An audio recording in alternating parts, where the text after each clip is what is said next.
ubumyeni wakho ligqirha and uyayazi uba nawe nalidibene njani.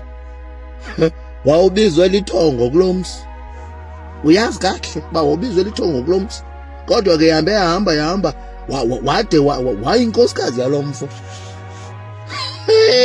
Emfaneni wena kanye uligqirha, xa ke ngoku ekukhweletela umama ekhaya, wena Ntsika libona iliso lakho uba liqatha apha ebakhwetheni bakho. Ukhalaza ntoni?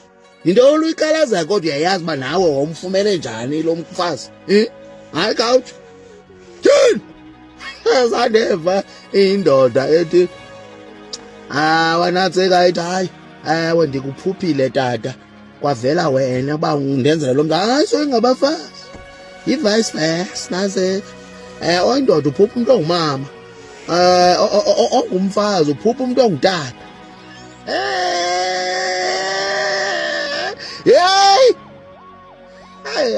Hayi Nantsika phofu ke into endiyiqapheleyo sisikolo wena ngoku.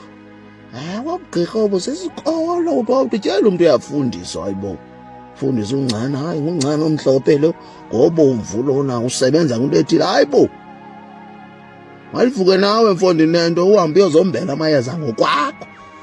Ukho into ekuxelelayo wena, uyawuthini uxelela uba yinto ethile le? Uphi wena apha elo xesha uxelelwayo usesikolweni sowufundiswa amayeza? Hayibo, yeyi